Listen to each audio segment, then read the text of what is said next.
remontons un petit peu le temps et voyons comment nos chers petits avions, avant d'arriver sur nos tables ludiques, ont évolué réellement. C'est le but de revoir l'histoire autrement, c'est nos alinéas. Et c'est avec Monsieur Guillaume. Salutations Guillaume. Salut Guillaume. Tu nous as amené, tu nous as amené, il a bien voulu. Je l'ai pris sur le dos là. C'est sur le dos direct, un spécialiste. Et j'ignorais que Monsieur Patrick était aussi spécialiste de l'aviation. Bonjour Patrick. Bonjour.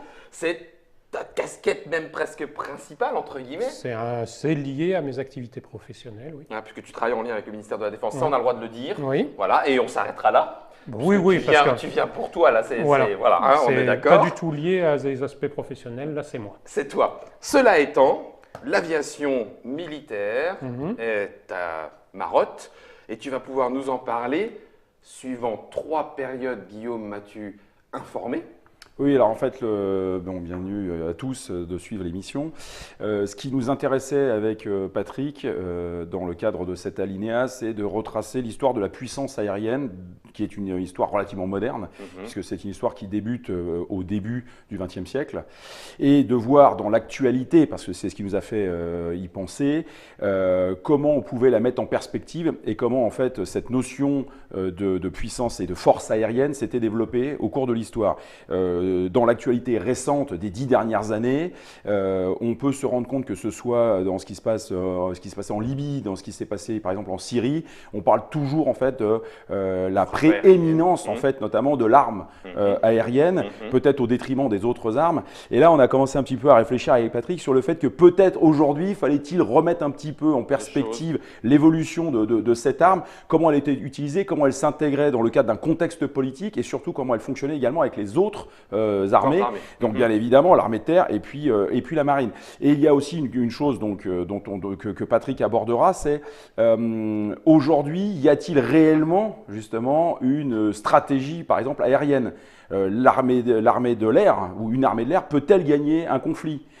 Et ça, on va le revoir à travers le temps, notamment évidemment avec le premier conflit mondial qui donne la naissance en fait des armées aériennes, et ensuite les montées en puissance qu'on a vues notamment durant la Seconde Guerre mondiale, avec les bombardements massifs sur l'Allemagne, qui ont amené aujourd'hui pas mal de questions. Et ensuite, on a d'autres choses que l'on abordera alors à travers 3 émissions, donc qui sont en effet bien bornées, 14-18, 19-45, 46 et même au-delà de nos jours, puisque l'armée aérienne s'inscrit vraiment dans une durée qui est très longue, un peu comme pour la marine, quand vous construisez un bateau, c'est pour des décennies, les avions c'est la même chose, on le voit avec l'exemple du Rafale aujourd'hui en France.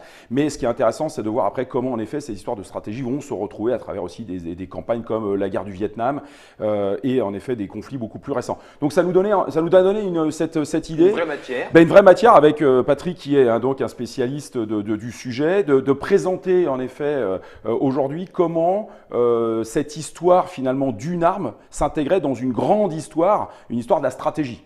Et une histoire aussi évidemment des pays, et c'est la raison pour laquelle nous l'avons scindé donc en 3. C'est quelque chose, c'est un plan donc que nous avons élaboré avec Patrick, parce qu'il y a plein de choses à dire. Alors j'en profite juste avant de laisser la parole aux spécialistes. Nous n'allons pas nous concentrer sur l'histoire de l'avion, c'est-à-dire outil, objet en tant que tel, il en fait partie, mais là, on est vraiment dans quelque chose de global, parce que sinon, on y passerait la semaine. Oui, alors on parle de stratégie, donc c'est-à-dire qu'on ne va pas s'attacher à l'histoire de tel modèle, de la motorisation, sinon ça devient une émission très spécialisée. C'est bien évidemment, on parle des avions, mais c'est d'abord, on parle du concept, de l'emploi, comment ça a pu en fait évoluer, et de toute la pensée qui a présidé, en effet, à l'utilisation et à la demande de cet outil. Dans les corps armés. Exactement. Alors, on les retrouve et vous verrez tout au long de nos 3 petites émissions, 1 heure chacune. On va quand même prendre le temps parce qu'il y a quand même largement de quoi faire. Et je le disais, au cours de ces 3 petits chapitres, on va prendre le temps aussi de voir que ça donne lieu, nous sommes quand même sur Trick Track, à des simulations plus ou moins élaborées, plus ou moins abouties en termes de jeux de société, de wargame jusqu'au jeu de cartes, avec ou sans figurines. Donc on en parlera un petit peu tout au long. Mais on va donc, tu le disais Guillaume, démarrer dès à présent, début du 20e, donc on ne parle pas d'aviation militaire avant le premier conflit mondial. On peut parler d'aviation militaire avant le premier conflit mondial.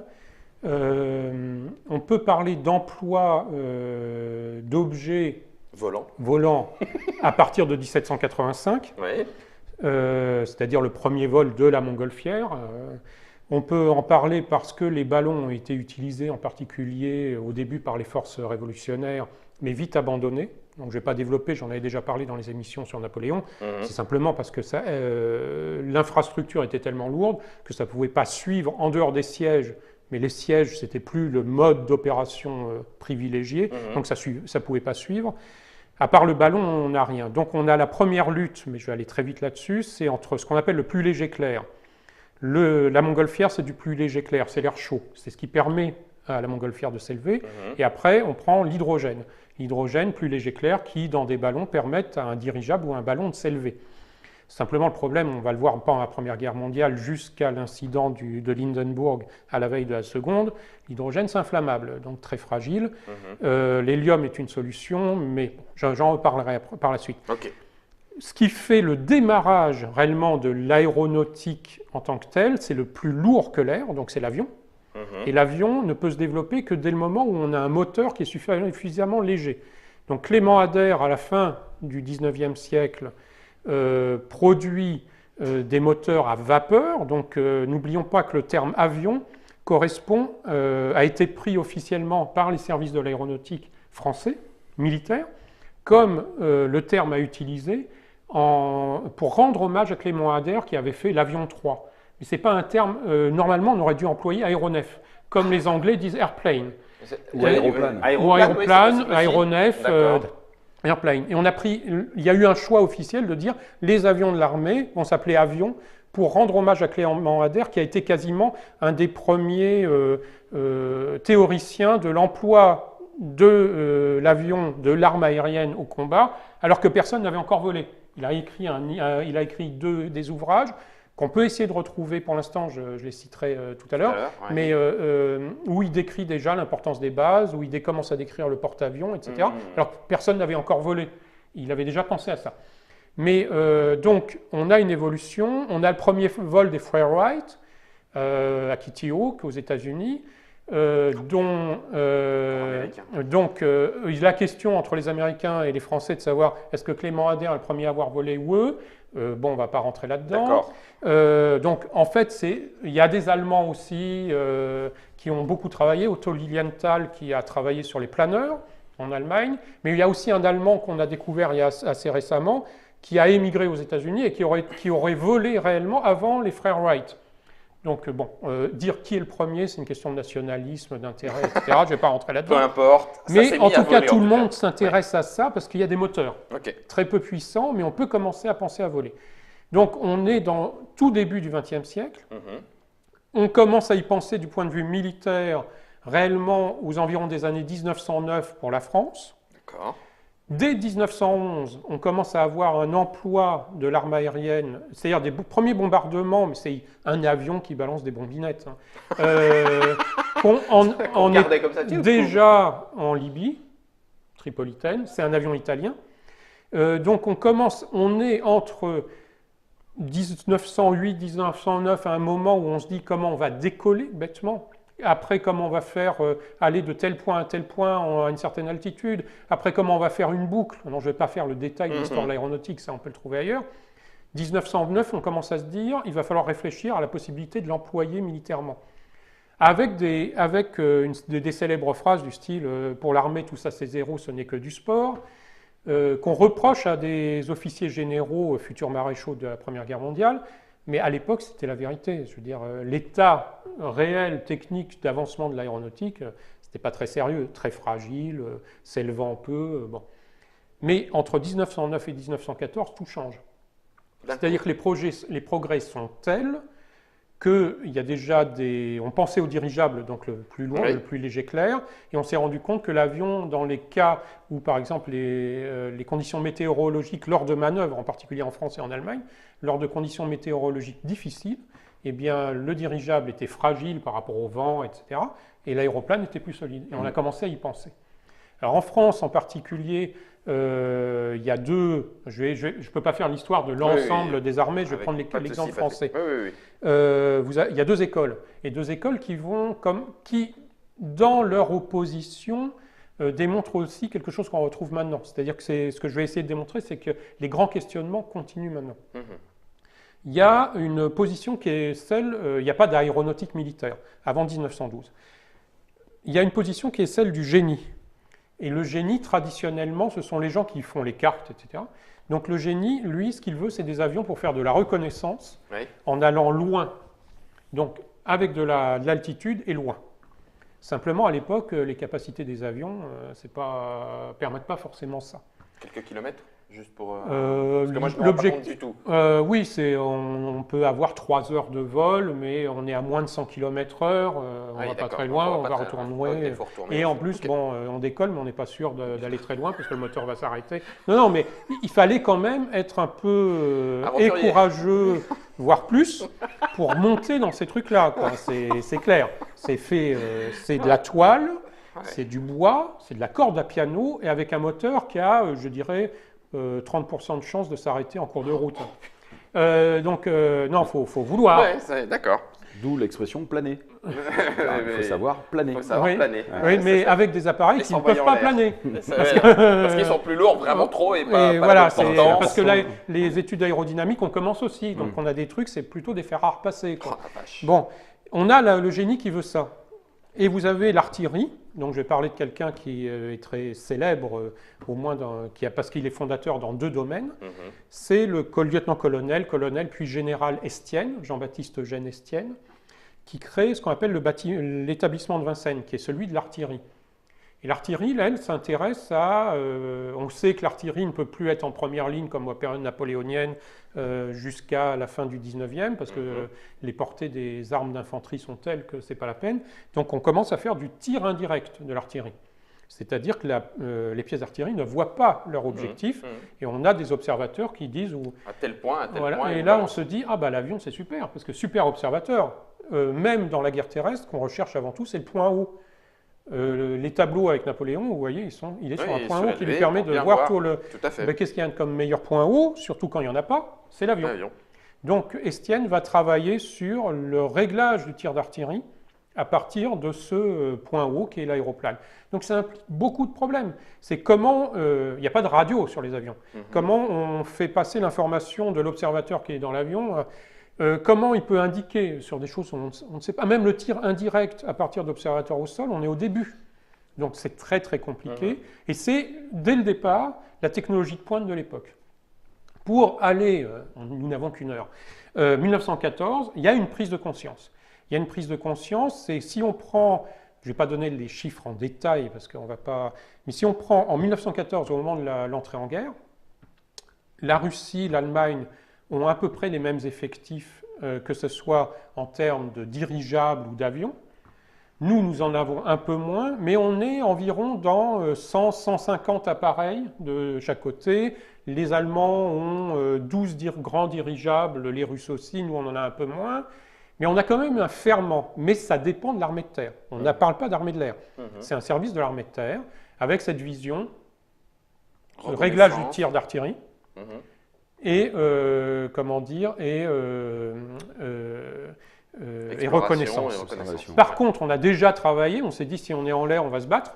Donc Estienne a déjà travaillé sur des problèmes qui sont, on trouve des articles de l'époque, si on trouve dans les anciens journaux, sur la dispersion de bombes lancées d'un appareil, parce que Estienne est quand même polytechnicien à la base, comme la plupart des officiers d'artillerie de l'époque.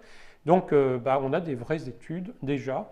Et on a des études sur l'emport d'armement sur les structures. Donc la mitrailleuse, on y a pensé.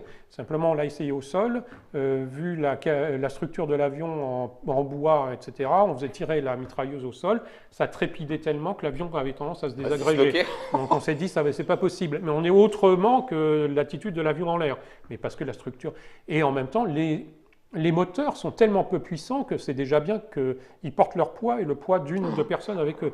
Donc, on est dans cette situation-là en 1914. D'accord. Donc, en 1914, on a plusieurs événements. Donc, la 14, c'est ce que je vous dis. Donc, c'est la reconnaissance. Alors, on a 2 exemples pour montrer que ça va apporter quelque chose. Et là, dès septembre 14, les gens vont se rendre compte de l'importance.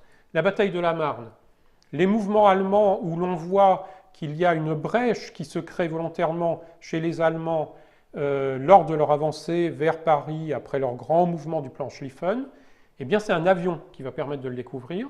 Et c'est un avion, dès le moment où... Parce que très souvent, les aviateurs au début ont importé des informations, personne n'y a cru. Ils se sont dit, ils sont fous. Parce que c'était le rôle de la cavalerie de donner l'information. Simplement, avec la mitrailleuse, les nouvelles moyens, la cavalerie, elle passe plus. Donc, on se dit, il va falloir quelque chose d'autre. 1914, septembre 14, on se rend compte que l'information venant de l'avion est intéressante. Septembre 14, le colonel Estienne, à la fin, au début de la guerre, l'établissement de Vincennes, qui est un établissement d'artillerie, mais surtout d'expérimentation, on va faire la guerre, on ferme l'établissement. Lui prend le commandement d'un régiment d'artillerie dans une division commandée par un certain Pétain. Il prend le commandement et il amène les avions qu'il avait avec lui. Alors quand je dis il les amène, c'est qu'il y avait des roulottes qui étaient prévues, l'avion repliait les ailes parce que c'était simple et il suivait. Et on a en septembre 14 une bataille qui est à Monceau-les-Provins où Estienne, mettant en application tout ce qu'il a étudié à Vincennes, va détruire carrément l'artillerie et une partie d'une brigade allemande grâce au fait qu'ils réussissent à concentrer les feux de l'artillerie en tir indirect d'un corps d'armée de la division de Pétain et va surprendre totalement les Allemands grâce à la reconnaissance et au réglage d'artillerie fait à partir d'avions. Et ça, c'est un des premiers exemples comme ça. Et là, tout le monde commence à se dire, ça devient dangereux, c'est utile, mais ceux ici en face, ils font la même chose. Ça veut dire que le meilleur moyen de les empêcher de faire, on va commencer à se dire, c'est de descendre l'avion. C'est ça. Donc on a la reconnaissance, et puis la logique derrière qui transparaît, c'est le combat. Et derrière le combat, il va y avoir toute l'évolution, c'est avoir la possibilité de se mettre en altitude pour surveiller ce qu'il y a, alors surveiller en termes de reconnaissance. Deuxième chose, régler le tir, c'est un avantage tel qu'il va falloir quand même penser à trouver un moyen de sauvegarder, de pouvoir le faire et d'empêcher l'autre de le faire. Donc vous voyez déjà la logique, on commence à se dire, la chasse transparaît, le combat transparaît. Plus que les opérations au sol, enfin je dis DCA parce que moi j'ai pas les Non, DCA, oui. La défense sol-air, maintenant on dirait, mais c'est la DCA. Les Allemands ont commencé assez vite à le faire, à y penser. Nous, ce qu'on a fait aussi, on emploie la mitrailleuse. Mais de toute façon, tous les avions qui passaient au début de la guerre, il n'y avait pas de cocarde. Il n'y avait pas encore ces insignes qu'on a l'habitude de voir quand on a sur les modèles qui sont sur la table. On n'a pas donc il n'y a rien. Donc tout ce qui vole se fait tirer dessus par les deux côtés. Et comme ça vole bas, ils se font tirer dessus par tout le monde. Donc les premiers, ce qu'on fait, c'est les Français, on le voit sur le SPAD qu'on a sur la table ici. Là. Un tout petit peu plus haut. Voilà. Donc on a les cocardes françaises qui permettent d'être bien visibles du haut. Bon, le haut c'est bien, mais d'en dessous et de côté. Pour dire aux Français, vous voyez des cocardes, arrêtez, vous ne tirez pas. Mais il faut prévenir tout le monde aussi. Les Anglais s'y mettent après, juste à côté, et vous voyez les Anglais, vous avez l'impression, mais c'est les mêmes couleurs. Les mêmes.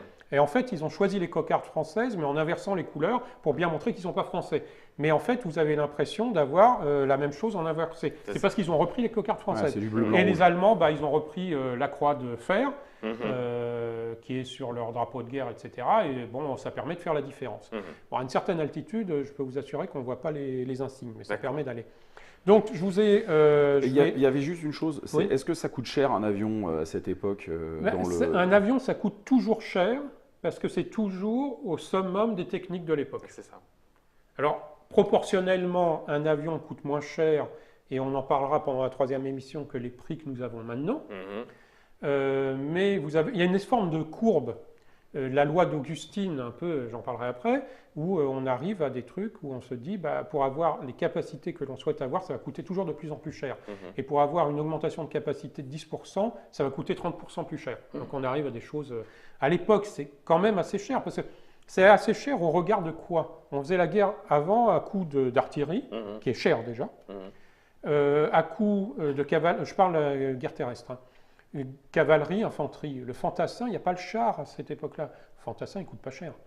Le cavalier, il coûte plus cher. L'artillerie coûte un peu plus cher, mais l'avion commence à... ça va commencer à coûter cher. Mais proportionnellement, l'aéronautique coûte nettement moins cher que la marine à l'époque, avec les premiers entre guillemets sous-marins, parce qu'ils sont plus anciens. avec les sous-marins, etc. Il n'y a pas encore de char. Le char, il faut attendre 16-17. Donc, c'est cher, mais proportionnellement, c'est moins cher que ce qu'on va retrouver par la suite. En revanche, avec l'arme aéronautique, on découvre aussi une chaîne logistique complètement différente. Alors, Parce que le côté, les aérodromes, les mécaniciens, c'est un nouveau nouveau corps. On commence à tout inventer. Réserve d'essence. Voilà, Oui. Pour un avion en l'air, combien de personnes au sol? Ouais, en termes de. Oui. Là, on arrive. Alors, ça dépend des périodes. Mais c'est vrai qu'on a un avion en l'air, on a un pilote, et puis on dit bon, voilà, ok, mais il faut. Alors, ça dépend des périodes, des types d'avions, mais vous avez entre 5, 10, 20 personnels au sol pour faire l'entretien. Il faut gérer tous les approvisionnements, les mécaniciens, donc les pièces de rechange. Et en fin de compte, on arrive tout de suite à cette question. Donc on en revient aux chiffres qu'on donne pour 1914. Ça sert à rien. Ça donne une idée de savoir combien il y a d'avions d'inscrits sur la comptabilité matière des armées. Ça ne veut pas dire que tous volent, qu'il y ait tous des pilotes bien formés, etc. Et donc la différence entre deux armées de l'air, entre deux forces aériennes, parce qu'à cette époque-là, les armées de l'air n'existent pas, entre deux forces aériennes, c'est lié beaucoup à la qualité de l'industrie qu'il y a derrière, de formation des pilotes, des mécaniciens. Un pays qui a une forte culture mécanique déjà, parce qu'il y a de fortes grandes industries, va y arriver plus facilement qu'un pays qui est encore à un stade d'une pré-industrielle ou pas d'une industrie encore avancée. Et c'est valable pour tout ce qui est mécanique. Ça va être valable pour la création de l'arme blindée, ça va être valable pour la motorisation, etc. Et Patrick, tu parlais des premiers combats à ce moment-là.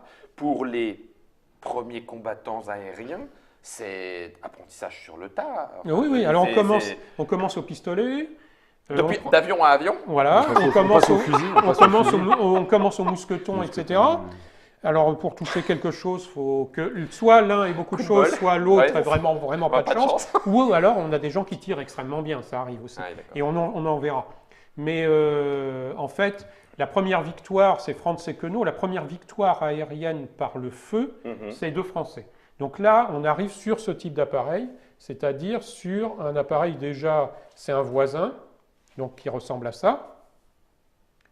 Donc c'est un appareil qui... Alors ce que j'ai mis exprès pour comparer, on pourrait comparer beaucoup de caractéristiques techniques, mais c'est un avion qui peut aller à une vitesse environ maximum de 100 km/h, à une altitude de 3500 mètres, et qui est armé d'une mitrailleuse. Et il y a un choix technique, c'est la mitrailleuse devant tirer avant, vers l'avant, parce que c'est le meilleur moyen, mais elle n'est pas fixe encore. Ça veut dire que ce n'est pas l'avion qui va, comme on va trouver, orienter le tir, il y a quelqu'un qui tire, et on met l'hélice poussive derrière, parce que comme ça dégage l'avant, parce qu'on n'a pas encore le moyen de tirer à travers l'hélice, qui est un des grands débats. Mais ça, c'est l'avion qui va, ce type d'avion, ça ne va pas être exactement celui-ci, mais c'est un voisin aussi qui a cette structure-là, qui va faire la première victoire aérienne. Mais tout le monde va chercher, il y a même un Russe qui est un très bon pilote russe, il ira sans être armé jusqu'à se jeter sur un avion allemand, ils vont descendre tous les deux parce qu'ils ne supportaient pas que l'avion allemand soit là, donc il a éperonné l'avion allemand, mais les deux sont partis au sol. En lui sautant dessus, il a laissé son appareil et il a sauté sur l'autre. Non, avec son appareil, il a éperonné. Donc, oui, si tout le monde fait ça, c'est pas très... Partout. C'est un peu du... C'est un peu bourrin. Mais, donc, on en est là. Donc, qu'est-ce qu'on a, par exemple, quand je parlais de réglage d'artillerie, on a cet autre appareil, c'est le Blériot 11, qu'on connaît par ailleurs, parce que c'est l'appareil, c'est un développement de l'appareil qui a permis à Blériot de faire la première traversée de la Manche. Donc c'est la même chose, et donc là aussi on est à 110 km/h, il pouvait être armé d'une mitrailleuse, et là il y avait deux personnes, il y avait le pilote et quelqu'un qui se tenait quasiment debout avec la mitrailleuse derrière pour tirer, des fois pas trop attaché à l'avion, donc il ne fallait pas que ça bouge de trop, et les Allemands jusqu'en 1916 ont cet appareil aussi, qui s'appelle le Taube, la colombe, et qui est aussi de l'ordre de 100 km/h, et qui vole à 2600 mètres d'altitude, qui n'est pas armé. Et c'est des appareils de ce type-là qui vont faire la reconnaissance pour la Marne, qui vont faire la reconnaissance et il y a une reconnaissance allemande aussi sur le front de l'Est qui va mener à la victoire, qui va pas mener réellement, qui va contribuer par la reconnaissance des mouvements russes à la victoire d'Hindenburg et de Ludendorff à la bataille de Tannenberg. Donc déjà, on voit se jouer réellement. La première étape, c'est on se rend compte que la reconnaissance, il y a un intérêt, que le réglage d'artillerie, il y a un intérêt. Et maintenant, on va se poser la question, je veux bien le voir, mais je ne veux pas que les autres voient. Donc on va commencer, comme on a démontré avec le voisin Franz Ekenau qu'on peut abattre, on va développer des avions de combat. Et donc le premier véritable avion de combat, c'est la question du tir à travers l'hélice. Alors pourquoi? Donc je le mets ici, on est entre 15, il va être valable pour 16 aussi. Je vais monter ça parce que j'aurai plus de monde par la suite. Ça débarque sur alors le tout de suite, je vous dis, volontairement, j'ai pris quelques exemples. Montrer tout le type d'appareil qu'on a développé de mois en mois, on n'aurait pas eu le temps et on s'y serait perdu. Par contre, cet avion-là, le Fokker, alors Anthony Fokker est hollandais, mais il travaille pour les Allemands. Les Hollandais sont neutres, donc il n'y a pas de question de...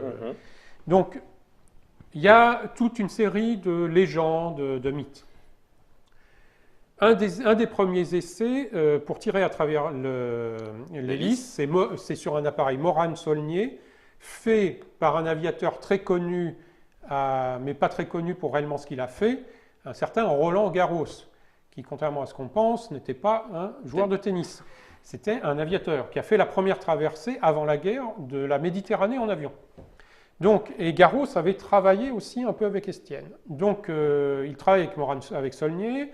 Il y a eu des études et tout le monde s'était posé dès le départ la question du tir à travers l'hélice, parce que comme ça, c'est l'avion qui devient le vecteur, le pilote dirige son avion et en même temps, en dirigeant l'avion, vise la cible. Là où il va. Ce qui est beaucoup plus simple que d'avoir quelqu'un qui pilote, qui va aller dans un sens, et l'autre qui va essayer de tirer. Alors n'oubliez pas qu'il y a des haubans, il y a même sur les monoplans, il y a des haubans partout. Donc avec la mitrailleuse qui se balade, s'il ne fait pas attention, il a fort de chances de se tirer dedans lui aussi. Hein. Pas de stabilisateur, pas de compensateur. Non, ça, c'est pas la peine. Donc, on est dans... Donc, Fokker, l'histoire classique, c'est Roland Garros se fait tirer dessus par des troupes au sol, la balle touche le réservoir d'essence, Roland Garros est obligé d'atterrir, il n'arrive pas à mettre le feu à son avion, les Allemands découvrent le système de Roland Garros pour tirer à travers l'hélice, sont des déflecteurs, c'est-à-dire l'hélice portait des déflecteurs en acier, et à chaque fois que la pale de l'hélice passait devant la mitrailleuse, le déflecteur faisait ricocher la balle. Au bout d'un moment, quand même, le vilebrequin, c'est des chocs. Ouais. C'est mieux que ce qu'il y avait avant, mais c'est quand même pas top. Et Fokker voit ça, et aurait, à partir de ça, développé son système, qui est bêtement, mais il fallait le trouver, c'est comme toutes les choses bêtes, c'est très souvent... c'est un arbre à cames. Donc on a l'hélice, et on a une came sur l'hélice qui agit sur la détente à travers un système de lien, à travers la détente de la mitrailleuse. Et à chaque fois que la pale passe devant l'hélice, ça coupe. Et la mitrailleuse se remet à tirer dès le moment où il n'y a pas la pale. C'est automatique. Mais ça tourne super vite. Oui, mais ça marche. Alors par contre, il faut qu'il y ait un réglage par les mécaniciens extraordinaire. Une des des problèmes classiques, et ça arrivait tout le temps, c'est que ça se dérègle. Donc là, ce qui se passait, c'est simple, c'est le pilote qui tirait, et au bout d'un moment... ah mince, stop. Non, pas stop, parce qu'il n'avait plus d'hélice, et donc il partait au sol. Mais c'est arrivé jusqu'à la guerre d'Espagne, où les mécaniciens des troupes républicaines n'étaient pas très bien formés, et on a eu ce type de problème pendant la guerre d'Espagne, où les avions républicains en train de chasser des avions nationalistes, ou allemands, ou italiens du côté nationaliste, se retrouvaient en bonne position, tiraient, et puis plus d'hélices, ils se détruisaient eux-mêmes aussi. Donc on arrive devant ce problème. Mais arrive le Fokker, que j'ai ici, et on appelle ça le fléau Fokker. C'est un avion qui ressemble beaucoup à un Morane-Saulnier d'avant. C'est un peu une copie d'un Morane. Donc le phénomène de copie qu'on va retrouver dans toute l'histoire, ça c'est partout. D'accord, dès le départ. Donc je vais passer sur les détails techniques, parce qu'il n'y a pas de volet par exemple. C'est ce qu'on appelle le gauchissement de l'air. C'est toute l'aile qui se déforme pour faire les mouvements, etc. D'accord. Bon, ça c'est de l'aérodynamique après. Donc cet appareil, comme c'est le premier qui est équipé d'une, puis de deux, voire de trois mitrailleuses, c'est un fer à repasser, mais hyper puissant. Donc en un mot, là on se retrouve devant un appareil qui dès qu'il tombe sur un autre appareil type avion de reconnaissance, il l'abat. Sauf s'ils sont armés, donc il y a des cas. Et vous commencez à avoir des chasseurs qui développent des techniques, en particulier 2 chasseurs allemands, un qui s'appelle Bölke, qui a fait ce qu'on appelle le dictat Bölke, c'est-à-dire c'est les 10 règles du pilote de chasse. Mais pilote de chasse individuel, ce sont encore... Pas d'escadrille. Non, ce sont encore des gens qui fonctionnent tout seuls, quasiment. Donc, dont les règles du style, il faut attaquer en étant plus haut, il ne faut pas tirer avant d'avoir de trop loin, il faut être très près, il faut avoir le soleil derrière le dos pour qu'on ne vous voit pas, etc. Ce qui va me permettre de développer un autre point de vue, c'est le mythe du combat chevaleresque. On en avait besoin pendant la Première Guerre mondiale. Sauf que attaquer son adversaire, surtout en cherchant un avion de reconnaissance qui va moins vite, qui est moins armé, dans le dos, en se débrouillant pour qu'il ne vous voit pas, militairement, il n'y a pas de jugement moral à avoir là-dessus. Bon, alors le côté chevaleresque, on va un peu oublier quand même. Ouais. On doit tuer et détruire. Ouais. Donc on a certains pilotes, ils visaient clairement non pas l'avion, mais le pilote ou l'observateur. Donc Fonck en particulier, qui a mis beaucoup de temps à abattre du monde, à abattre des avions, lui c'est un grand spécialiste. Fonck peut abattre des avions, il a abattu, je crois, si je me souviens bien, jusqu'à 4 ou 5 avions le même jour, et pour en abattre 2, il a dû tirer 7 balles. 7? Oui, il a tiré, en fait il tirait sur le pilote. Il visait le pilote, il était très près, il abattait le pilote, et après l'avion tombait. Donc on n'est pas le chevaleresque, quand on écoute, on parlera un peu dans les livres, on oublie. On oublie un peu. Il faut être efficace. Mais au sol, ils étaient dans la boue, etc. Ils devaient être efficaces aussi. Et le côté chevaleresque de l'artillerie qui vous dissout clairement, parce qu'on ne retrouve pas une seule trace de votre corps, on est dans une guerre industrielle, le chevaleresque n'est pas à prendre en compte. Donc, premier grand chasseur, le Fokker, mais en tant que chasseur individuel. L'autre personnage important, c'est Immelmann, aussi un Allemand. Il y a la boucle Immelmann. C'est ce que j'allais dire. Voilà, exactement. On ne sait pas si c'est vraiment lui, comme toujours, on ne sait pas qui est le premier. Mais on commence à voir les manœuvres, on commence à voir des tactiques individuelles, et on va passer à autre chose. Autre chose, c'est Verdun. Donc là, je les mets un peu. Vas-y, viens. Déplace-les.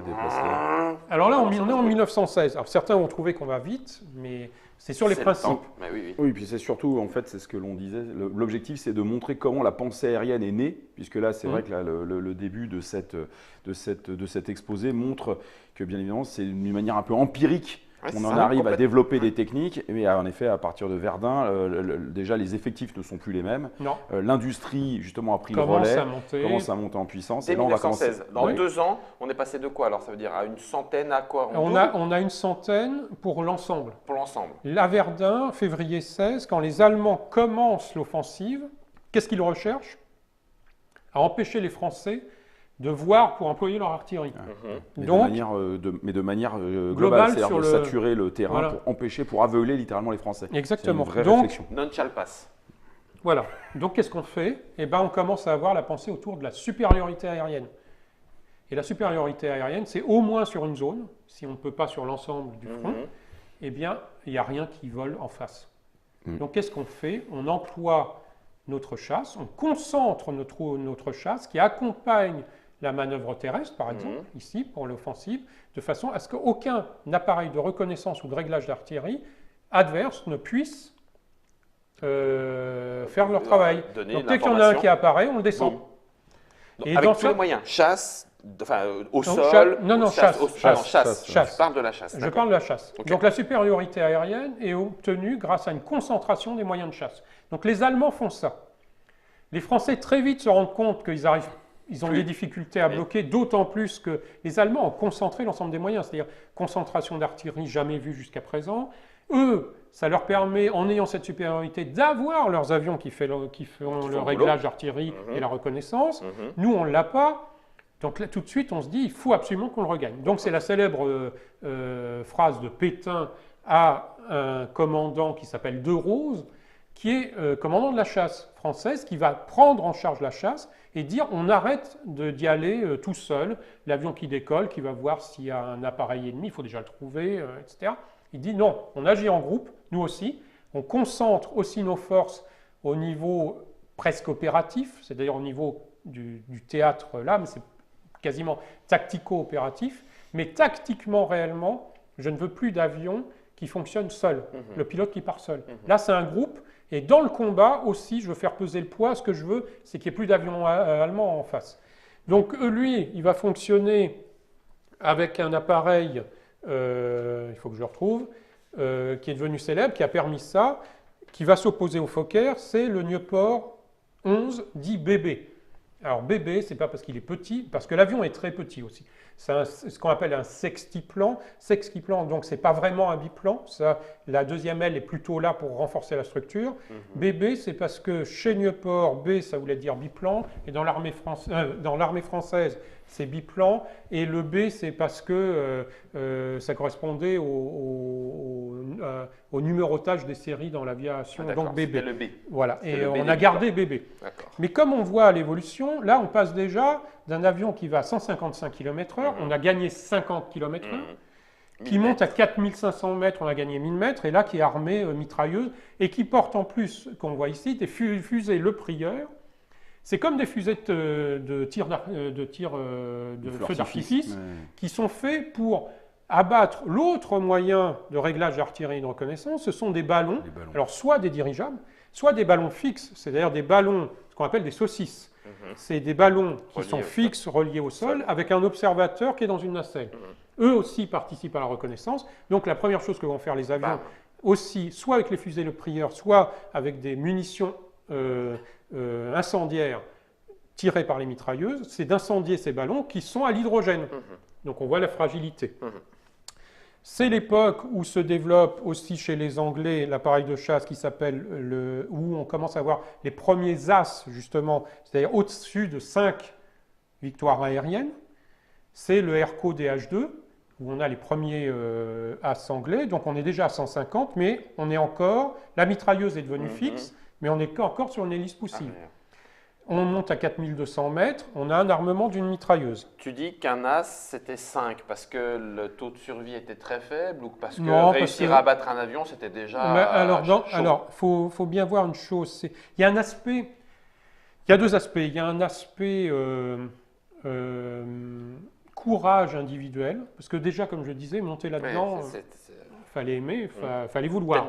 Parce que même sans avoir à se battre, c'était déjà risqué. Alors en se battant, surtout qu'il n'y avait pas de parachute. Et puis les conditions météo, très vite, ça devient compliqué. Les avions s'enflamment assez facilement. On fait un virage un peu trop serré, il y a l'aile du dessus qui s'en va. C'est du bois, c'est du contreplaqué avec de la toile. Hein, mais il y a quand même des taux de survie. Enfin, je veux dire, non, ils n'allaient pas tous au casse-pipe. Non, mais il y a un taux de survie.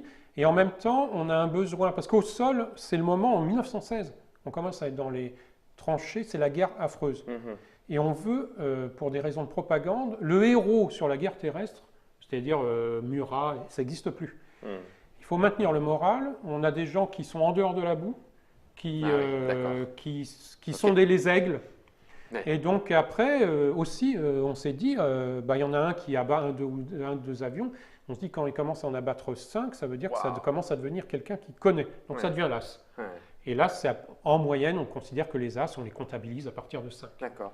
Et je peux te poser la question, Patrick, est-ce que c'est de cette histoire un petit peu propagande, soutien des troupes au sol et tout ça, que viennent ces images qui, moi, me viennent, mais est-ce qu'elles sont réelles? Je ne sais pas, où l'avion arrive et tu as toutes les troupes au sol. Comme si alors, ça y est, non, il y a eu les deux. Réellement, il y a eu les deux. D'accord. Il y a eu ça à cause de la propagande, et il y a eu un moment où ça a été exactement l'inverse. Parce qu'on a tellement fait de propagande qu'on prend Georges Guynemer, par exemple. Georges Guynemer, il fait ses missions, c'est très dangereux. Il est même à un moment... repasse un petit peu, parce que Guynemer, en fait, son heure de gloire, c'est 1916, justement. Il commence un peu avant. Oui, mais c'est en 1916 qu'il devient une réelle célébrité. Voilà, parce qu'il faut remettre dans le contexte... Parce que Guynemer, il meurt, il a 53 victoires. Ouais. Et il est abattu en 17, c'est ça. Donc il a 53 victoires quand il meurt.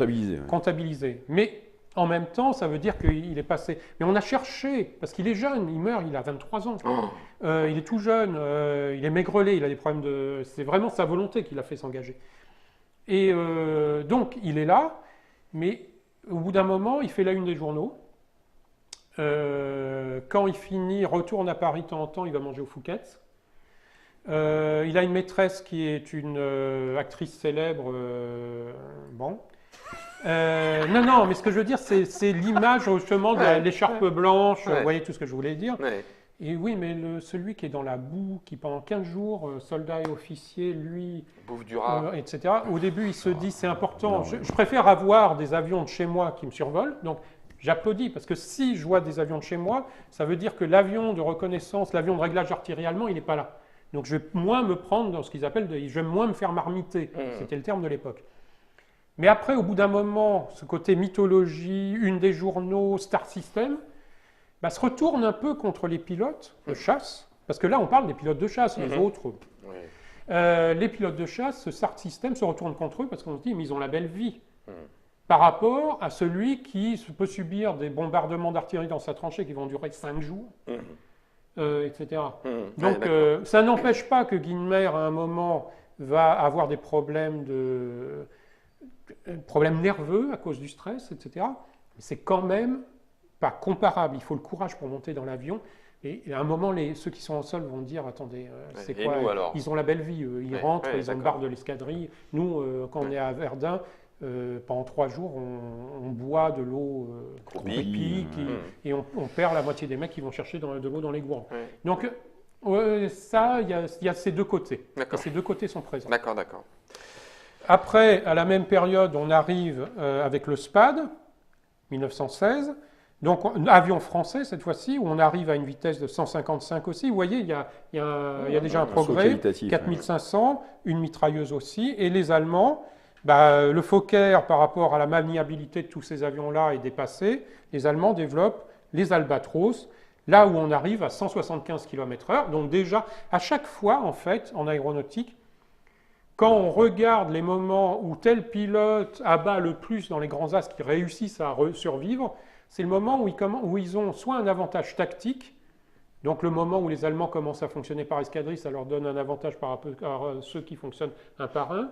Quand tout le monde, ça s'équilibre, les pertes s'équilibrent, la supériorité aérienne n'est pas forcément obtenue. Puis dès que quelqu'un sort un avion qui est plus puissant, plus solide, plus manœuvrant, un peu plus rapide, il prend un avantage. Et là, tout d'un coup, l'adversaire qui avait cet avantage, il prend des pertes qui montent, jusqu'au moment où il y a un nouvel appareil. Donc, deuxième aspect important de la puissance aérienne est absolument liée à l'évolution, au progrès technologique. Parce qu'il faut bien voir une chose, c'est que quand on est en combat aérien, si on n'est pas absolument plus rapide que l'autre, si on est moins bon, on est mort. Alors, on est moins mort dès le moment où il y a un parachute, mais quand même on est abattu. C'est-à-dire que cet aspect technologique est très important. Et après, il y a l'expertise, justement en allemand, là c'est ein Expert. L'expertise est aussi importante. C'est-à-dire, il y a des avions des pilotes avec un avion très moyen qui réussissent à faire des scores pas possibles. On en parlera pour la Seconde Guerre mondiale en particulier. Voilà. Donc là, on arrive en 16. Donc on a eu première phase reconnaissance, réglage, début des combats, supériorité aérienne. Et là, c'est réellement le début de la chasse française. On peut fixer à 2 roses à Verdun le début de là en tant qu'arme, en tant que pensée d'emploi. Toujours pas, par contre, en tant que corps d'armée. Alors, soyons clairs. Un corps d'armée, c'est une structure de l'armée de terre. D'accord. Une arme, c'est une structure de l'armée de terre. L'arme, c'est la cavalerie, l'artillerie. D'accord. Une armée, c'est la marine, l'armée de l'air et l'armée de terre. Et donc l'armée de l'air? Non, c'est 1934. Après, d'accord. Ok. Donc là, le fait aérien est une arme de l'armée de terre. D'accord. Et il commence à y avoir une aéronavale, parce que, 2 choses, la reconnaissance en mer pour trouver la flotte adverse, tout le monde a compris. Donc on emploie les avions et on emploie beaucoup aussi les ballons. Et deuxième aspect, on commence à avoir de la guerre sous-marine. Et là, l'avion et le ballon, c'est très utile parce que surtout le ballon, ça permet de surveiller longtemps des zones maritimes et dès que le sous-marin fait surface, on peut le détecter. Donc on commence déjà à avoir ça, mais tout se fait. Alors, autre chose importante, tout se fait à la vue et dès que l'avion décolle, il n'y a plus de contact au sol, il n'y a pas de radio. Donc il n'y a pas de contrôle des opérations. On va dire à une escadrille, vous allez faire une patrouille sur une zone. Et si on veut avoir la supériorité aérienne, il faut beaucoup d'avions en même temps en l'air qui se partagent tout le terrain de façon à toujours être présent. Et puis après quoi alors? Après, il y en a un Tout qui ce qui atterrit va- très vite pour dire « Ah ça y est, on a vu quelque chose ». Non, non, non, c'est les avions au sol, on n'a Ah, pas ils le se temps. débrouillent. Ah oui, une fois qu'on est en l'air, on perd contrôle sur ce qu'on a engagé comme unité. D'accord. C'est pour ça que ce qui est remarquable aussi à partir de 1916, tel que d'ailleurs ça a été expliqué, c'est qu'il y a un basculement qui s'effectue entre l'action individuelle et l'action groupée. Oui. Et à partir de 1917, on a affaire à des masses d'avions, on parlait d'escadrilles, qui vont en fait se retrouver en l'air, virevolter, et après avec le début du bombardement. Et donc là, ça a l'air que là, c'est la gestion en fait maintenant d'un volume beaucoup plus important de personnel en l'air et donc aussi également au sol. Personnel au sol. Engageant. Mais c'est-à-dire qu'il y a une vraie bascule. On parlait de Guinmer qui justement en fait un peu cette transition. Et ce qui est intéressant, c'est que les deux plus connus, c'est Fonck dont on parle et Richthofen, apparaissent plutôt sur la fin de la guerre. Alors Richthofen Un petit peu plus tôt, mais Richthofen plus tôt. Mais Fonck aussi plus tôt. Mais Fonck, son problème, c'est que pendant longtemps, il ne fait pas de victoire. C'est qu'il y a un moment, Fonck même rejoint l'escadrille des Cigognes. Il y a toute une période où il est bon pilote, mais il ne fait pas de victoire. Il y a quand même un déclic à un moment où là, il ne va pas arrêter. Et même normalement, si on prend les victoires non homologuées de Fonck, il est à 127 victoires. Il est à, attendez, je ne me souviens plus du chiffre, 72 je crois, victoires homologuées, mais en comptant les non homologuées, il est à 127. Richthofen est à 80 victoires. Donc, avec les. Non, Richthofen, c'est celui qu'on surmain. Mais en fait, l'histoire homologuée, non homologuée, c'est qu'en effet, il faut pouvoir prouver qu'on a bien abattu l'avion. Le côté allemand, rapidement, les victoires allemandes se font chez eux. Donc, tout le monde peut constater ce qui tombe. Côté allié, les victoires se faisant chez l'adversaire, il y a moins de monde pour, en effet, prouver que. Non, mais c'est des vrais débats. Oui. Et c'est vrai que les Allemands, à la fin, à partir de 17, se battent beaucoup moins au-dessus de nos lignes qu'en face des leurs, justement, pour bloquer. Tout à fait. Et donc, par contre, on commence à voir le bombardement dit stratégique, mais pas fait par avion. Donc, j'ai mis là un Zeppelin. D'accord. Donc là, c'est la période 16-17, où on commence, plutôt 16 même, à voir. Alors, ce Zeppelin, par contre, pour être exact, ce Zeppelin a été abattu en 18. Donc, c'est un Zeppelin tardif. Donc, ce Zeppelin fait les bombardements sur Londres et l'Angleterre. Donc on commence déjà, et on a des bombardements sur Paris, à avoir cette notion de la capacité de bombarder pour des raisons morales, pour faire baisser le moral de la population, etc. Déjà. Mais bon, ça reste quand même des choses... moi, je n'ai pas les chiffres. C'est presque... Il y a des tués, mais ça n'a rien à voir avec ce qu'on va voir pendant la Seconde Guerre mondiale et ensuite. Donc c'est le début. On commence déjà à se dire, je vais essayer de toucher le moral adverse. Comme ce qu'on appelle la grosse Bertha, mais qui s'appelle en réalité le Lang Max, parce que la grosse Bertha, ce n'est pas du tout ces canons-là. Les Lang Max, quand ils tirent à 120 km de Paris, ils arrivent à toucher, c'est aussi pas pour un objectif politique, c'est pour toucher une large zone, c'est pour pas, je veux dire, objectif militaire, c'est un objectif politique, c'est toucher Paris pour dire aux Français, vous voyez, on est aux portes de Paris. On y arrive. Ouais. On y arrive. Et le Zeppelin est encore là? Ah oui, mais il sera là jusqu'à la fin. Parce que moi je le vois comme lourd, difficile à manœuvrer, comme tu disais, fragile et tout, mais il est quand même là. Mais par contre, il vole très loin, il a des capacités de voler très loin. Donc il y a le cas d'un Zeppelin en 17-18 qui fait le voyage Allemagne-Afrique. Pourquoi? Parce qu'on oublie toujours la Première Guerre mondiale, c'est fini en Afrique après le 11 novembre. Elle a commencé après, elle s'est finie après, simplement le temps que ça communique. Vous avez un général allemand, von Lettow-Vorbeck, qui a réussi à tenir quasiment toute la guerre sans aucun moyen. Il ne faut pas oublier qu'il y avait des colonies allemandes en Afrique et ils se sont battus là-bas. En particulier la Namibie actuelle, etc., qui était colonie allemande. Donc ça, c'est ta troisième partie, c'est non seulement reconnaissance, artillerie, il va falloir faire de la contre-mesure, combat, supériorité aérienne pour dire vous ne verrez rien, voilà, alors, et en plus on peut, boum. Voilà, mais la supériorité aérienne, c'est pas simplement d'abattre maintenant les moyens de reconnaissance, c'est qu'on va essayer de détruire les moyens de chasse des autres. Donc ça implique des combats de chasseurs à chasseurs pour de l'usure, etc. On y est. Et donc du coup, bombardement. Le bombardement, on commence, mais le bombardement est limité encore parce qu'on n'a pas tout à fait les moyens techniques. Le bombardement, il commence dès le départ. Je l'ai dit, en 1911, on commence à balancer soit des grenades, soit des obus qu'on a transformés, soit ce qu'on appelle les fléchettes bonds chez les Français. C'est des paquets de fléchettes en acier qu'on lance. Donc ils font plus peur que de mal, sauf quand on la reçoit, c'est sûr, parce que la fléchette, elle tombe à environ 200 km/h, Elle peut traverser un corps. Bon, mais c'est comme un carreau d'arbalète qui vous arrive par le dessus. Mais ce n'est pas l'efficacité d'un... Donc, mais 1917, par contre, le grand changement, c'est le bombardement stratégique, réellement. Pourquoi? Parce qu'on a les moyens, et c'est développé en particulier, alors je n'ai pas pris tous les cas, hein, ça va être développé en particulier, si je les retrouve, par les Allemands, qui vont développer des appareils du type Gotha. Donc on est vraiment dans l'avion, et cet avion-là, vous voyez, on passe à un avion qui est quand même là, qui porte de 300 à 500 kg de bombes. On est loin des premiers, hein, on évolue, qui monte jusqu'à entre 4500 et 6500 entre le G1 et le G4, et qui a 165, 140 km/h, avec 5 ou 6 personnels à bord, et qui va aller bombarder Londres. Ça va super vite. En plus, cet avion-là va agir sur d'autres secteurs, par exemple sur le secteur serbe.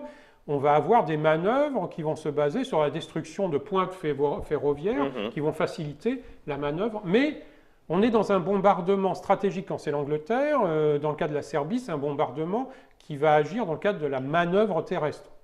Les Anglais développent à la même époque le Handley Page O400, O100, O400, où on est à peu près dans les... qui portent plus, mais on est dans les mêmes objectifs. Là, on peut dire qu'on développe des appareils faits pour porter le maximum de bombes le plus loin possible, et qui peuvent assurer leur autodéfense parce qu'ils sont armés, et qui réellement sont des appareils de bombardement qui peuvent avoir un, entre guillemets, rôle stratégique, un impact. Ouais. Mais à la même période, 17, vous avez le développement de la chasse. Et là, vous arrivez au SPAT-13, l'appareil sur lequel Guynemer va mourir. Là, on passe à 220 km/h. Vous voyez, on a doublé déjà. On est à 6600 mètres d'altitude à peu près maximum. C'est toujours relatif tout ça. Hein. C'est vitesse en altitude, au niveau de la mer, vitesse plafond pratique ou le plafond qu'on peut atteindre, on n'a jamais. Et là, on a 2 mitrailleuses et il peut porter des bombes. Les Anglais, à la même période, ils vous mettent le SEA-5, on est dans la même chose. 220 km/h. Ils vous mettent le Sopwith Camel. Bon, lui, il fait 185 km/h. Donc, on est dans réellement des choses qui se ressemblent. Voilà, c'est le même. On est des choses qui se ressemblent. Celui-là et celui-là sont très bons, par exemple, en vitesse, sont très solides. Celui-ci un peu plus lent, mais très très maniable. Donc, chacun a ses caractéristiques qui impliquent des tactiques différentes. Pour l'allemand à l'époque, vous avez le Fokker DR1. Alors j'ai fait exprès pour changer, j'ai pas mis en rouge, j'ai mis autre chose. Parce alors on a des films récents où tous les Fokker DR1 sont rouges. Dans la série des très mauvais films qu'on voit en ce moment sur le sujet. Donc lui aussi, il a 185 km/h, il est extrêmement maniable, mais lui aussi, c'est à nouveau une copie d'un avion anglais qui est le Sopwith Triplane, qui est aussi un triplan, et Fokker a refait une copie en l'améliorant. Sauf sur un point de vue, c'est que le pilote, à cause des ailes, etc., ne voit pas grand-chose dessus. Donc ça, c'est... Et ensuite, on commence à avoir des avions spécialisés dans un bombardement qui n'est plus un bombardement... tiens, je vais le mettre comme ça, 1917, qui n'est plus un bombardement stratégique, c'est le Breguet 14, où on a de 2 à 3 personnes à l'intérieur, qui fait 180 km/h, donc qui est à la vitesse plus que les chasseurs de 1916, et qui emporte 250 kg de bombes et qui peut commencer à faire de l'appui plus tactique des opérations au sol. Et donc là, on continue à avoir tous ces soucis, reconnaissance, et on rajoute cette notion de bombardement stratégique qui oblige, alors il y a un autre effet, parce que comme la population anglaise se sent menacée, ça oblige les Anglais, qui n'ont toujours pas encore la RAF, c'est la première armée de l'air, mais elle n'est pas encore là, qui oblige les Anglais à désengager des chasseurs du front pour les mettre sur ce qu'ils appellent le home front, le front de l'intérieur, pour se protéger des bombardements. Et ils se spécialisent dans la chasse aux dirigeables, et on commence à avoir des combats de nuit aussi, où on cherche les dirigeables de nuit, etc., parce que de jour, c'est trop difficile pour un dirigeable. Et on commence à avoir beaucoup de techniques de DCA, d'emploi de projecteurs la nuit pour essayer de les repérer, etc. Donc 1917, on en est là. Mais alors, parce qu'en fait, à partir de 1917, considères-tu que l'on a le développement d'une pensée stratégique aérienne au niveau des états-majors? Est-ce que les armées de l'air qui sont en fait en gestation commencent à être pensées dans le cadre d'opérations, un peu ce qu'ont essayé de tenter les Allemands en 16 sur Verdun en disant on sanctuarise ce secteur d'attaque, ou en sommes-nous de la réflexion de la pensée stratégique? Au niveau de la pensée stratégique, ce qu'on en voit surtout, ce sont des officiers de l'armée de terre. Il n'y a pas d'officiers de l'armée de l'air. Donc, ce qu'ils voient, c'est avant tout la liaison avec les forces terrestres. Alors, on peut voir des phénomènes différents. Quand les Allemands sont sur le front de l'Ouest ou le front de l'Est, on est sur des fronts terrestres. Donc, ils vont voir les choses en appui des troupes au sol. Quand ils doivent s'opposer à l'Angleterre, toucher l'Angleterre, où il n'y a pas de front commun, à part ce qui est occupé par le corps français, le corps anglais en France, ou sur les fronts périphériques, Moyen-Orient, etc. S'ils veulent toucher l'Angleterre chez eux, il faut y aller. Il faut y aller. Donc là, on développe une pensée de bombardement sur le sol adverse. Les Anglais, de la même façon, mais même les Français, les combats se déroulent sur le sol français. Eux vont développer une pensée de bombardement pour toucher l'Allemagne directement, ou l'arrière de l'Allemagne. Donc on va commencer à avoir cette pensée-là. Simplement, elle se développe dans le... ce sont les ferments de textes de gens qui vont écrire parce qu'ils participent à ça après la guerre. Parce que pour l'instant, on fonctionne, empirique, on est vraiment empirique, et on est empirique selon les moyens que nous offre la technologie. Je dirais même pas la technologie, la technique plutôt. Je préfère la technique, la technologie c'est autre chose. Bon. L'emploi dans le langage commun de technologie qui veut dire technique. C'est le niveau technique. Mais les gens commencent à y penser, mais ne l'ont pas encore vraiment développé. Et je reviens justement sur un aspect technique, tu l'as signalé tout à l'heure, mais je pense que c'est quand même intéressant. À partir de quel moment on généralise le parachute? Alors ça dépend des armées. Ça, j'ai eu du mal, je ne me suis pas spécialisé. Chez les Anglais, alors il y a un premier point, c'est qu'arrive au tout début, il y a un problème de poids. Même le parachute, il pèse. Donc, trop. Après, on a, alors je ne sais pas si c'est un mythe ou la réalité. Là, il faudrait réellement travailler dessus. Mais il y a des moments, il y a des officiers qui ont dit, ceux surtout qui n'y allaient pas, que si on leur donne un parachute, ils risquent de sauter avant d'être au combat. Donc on l'enlève pour être sûr qu'ils vont qu'ils aillent par Il y a ce type de pensée. Après, je pense qu'on peut dire qu'à partir de 1916, c'est globalement généralisé. Après, ça dépend s'il y a la place, ça dépend du type de pensée, ça dépend de beaucoup de choses. À la fin de la guerre, on peut considérer que c'est généralisé. Mais parce que qui dit parachute dit pas non plus facilité d'emploi. Il faut quand même sortir. Non, mais de toute façon, il faut bien voir une chose. C'est une vision un peu idéalisée aussi, de dire parce qu'il y a un parachute, on descend l'avion et quand on tire dans l'avion, on a de fortes chances de tirer dans les gens qui sont dans l'avion. Donc voilà, et dès que l'avion commence à décrocher, il y a un moment, il y a des phénomènes physiques qui font que simplement, on n'arrive même pas à partir de l'avion. Ou alors, quand on part de l'avion, on a toutes les chances de se prendre l'empennage qui arrive derrière. Hans-Joachim Marseille est mort comme ça pendant la Seconde Guerre mondiale, etc. Donc, le parachute qui permettrait un peu d'imaginer un truc comme un peu dans certains jeux... hop, je descends un avion, c'est une victoire, mais je n'ai pas le côté humain comme au terre où je vise la personne, je tue la personne. On tue la personne. Et après, s'il a de la chance, il réussit à sauter. Mais sans parler, je sais bien qu'il y en a certains qui disent non, c'est pas chevaleresque. Un, de ceux qui tiraient sur les pilotes qui descendaient en parachute. Et deux, même sur les pilotes qui avaient réussi à atterrir et qui se faisaient mitrailler au sol. Alors, là aussi, il faut arrêter. On est dans la Première Guerre mondiale. Le blessé au combat, s'il a des chances de se retourner contre vous, on le tue dans le combat de tranchée. Le pilote qu'on laisse descendre au-dessus de ses propres lignes, c'est le pilote qu'on va retrouver en l'air et qui risque, lui, de vous descendre le lendemain. Il faut rentrer un peu dans la mentalité des gens. Et en plus, il y a une haine qu'on retrouve dans les textes de Fonck, par exemple, etc.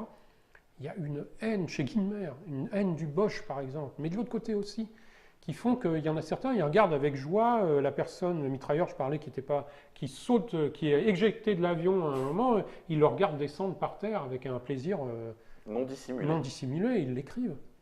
Donc voilà, bon, c'est pas... Sur ces entrefaits, passons en 1918. Oh la vache. Alors là, on commence à avoir un phénomène 1918, eh bien on continue, c'est pas on abandonne tout, commence à tout développement s'ajoute les uns aux autres. En 1918, on peut tirer en termes, là justement, ce n'est pas l'unicité du combat aérien, etc. En termes de principe, en France, on a la création de la division Duval, c'est-à-dire une division comprenant 600 appareils de reconnaissance de chasse et de bombardement, 600, qui peut se déplacer sur le front à l'endroit où il faut, soit pour soutenir une offensive, soit pour permettre de faire tenir le front dans le cas d'une offensive adverse, et qui se déplace avec tous ses moyens. Et on se déplace comme on va retrouver la notion, le cirque. C'est-à-dire c'est vraiment un cirque. On appelle le cirque Richthofen, et Klostermann a dit, son bouquin, c'est le grand cirque. C'est pas pour rien le cirque Richthofen. Il se déplace avec des roulottes. Dans les roulottes, il y a les avions. Dans les roulottes, il y a les mécaniciens avec les pièces de rechange. Les ateliers. Il y a les tentes, comme un cirque. Et on change de point pour arriver dans... Alors à l'époque, il n'y a pas de piste en béton, on n'a pas besoin. Donc on trouve un champ assez plat avec de l'herbe. Oui. On se pose là, il y a la popote, l'endroit où il y a le PC, il y a l'endroit où il y a les officiers qui peuvent dormir. Si c'est un château, c'est tant mieux. Il y a l'endroit pour les mécanos, etc. Et il y a des tentes pour mettre les avions et les réparer. Et il y a le cirque qui se déplace dans le front, selon le mouvement du front, et pour aller à l'endroit où c'est chaud, où on a besoin d'être. Et donc, on a ces escadrilles, c'est l'ensemble. Donc, penser la guerre aérienne en termes simplement d'avions, c'est un non-sens, qui a été dit dès le départ par Adair. Pour faire de la guerre aérienne, il faut des bases. Et le centre névralgique de la guerre aérienne, c'est les bases. Les bases avec tout ce qui permet de faire voler les avions et de faire que les aviateurs puissent voler. Et ces bases, elles se déplacent. Et là, on commence à avoir des notions d'escadrilles. Puis, s'il faut, il faut regrouper les escadrilles. On va faire des escadres. Et puis après, on fait la division Duval, 600 et 600 qui peuvent, sur un point, sur un commandement central, eh bien, tout d'un coup, obtenir la supériorité aérienne, taper au sol. Et par contre, ils ne font pas, eux, du bombardement stratégique. Il y a des unités de bombardement lourds qui vont chercher des objectifs plus lointains, comme des usines, des centres de décision, un peu moins encore, mais surtout des usines et des nœuds ferroviaires ou routiers ou des ponts. Là, ils vont chercher beaucoup plus loin dans la profondeur de l'adversaire. Autre aspect fondamental, justement, d'une stratégie aérienne, c'est qu'on ne pense plus la guerre au niveau du front, comme l'armée de terre, qui ne voit, lui, qu'à la taille de son déplacement. Nous, l'armée, elle passe au-dessus. Le front... L'armée de l'air, c'est l'opposition en l'air qu'elle va trouver qui va l'empêcher. Et elle peut, si la technique lui permet, elle peut taper à 2000 km. Donc on est dans une... Là, on commence réellement à être dans un développement d'une pensée particulière. Et l'autre aspect, c'est la mobilité, ce qu'on appellerait, avec une mauvaise traduction de l'anglais, agilité maintenant. Ce qu'on trouve dans les textes actuels. C'est-à-dire, tout d'un coup, vous êtes au-dessus de Verdun. Demain, vous pouvez être au-dessus de, je ne sais pas, de Metz. Vous pouvez être dans la Somme. Vous déplacez tout ça en 2 jours et vos avions, déplacer un corps d'armée de l'armée de terre, c'est pas pareil. Ces cirques-là sont des cibles aussi. On se dit, tiens, si je veux la supériorité aérienne, je vais aller péter le cirque. On va commencer à... On ne dit pas péter le cirque, mais... c'est du Guillaume, voilà.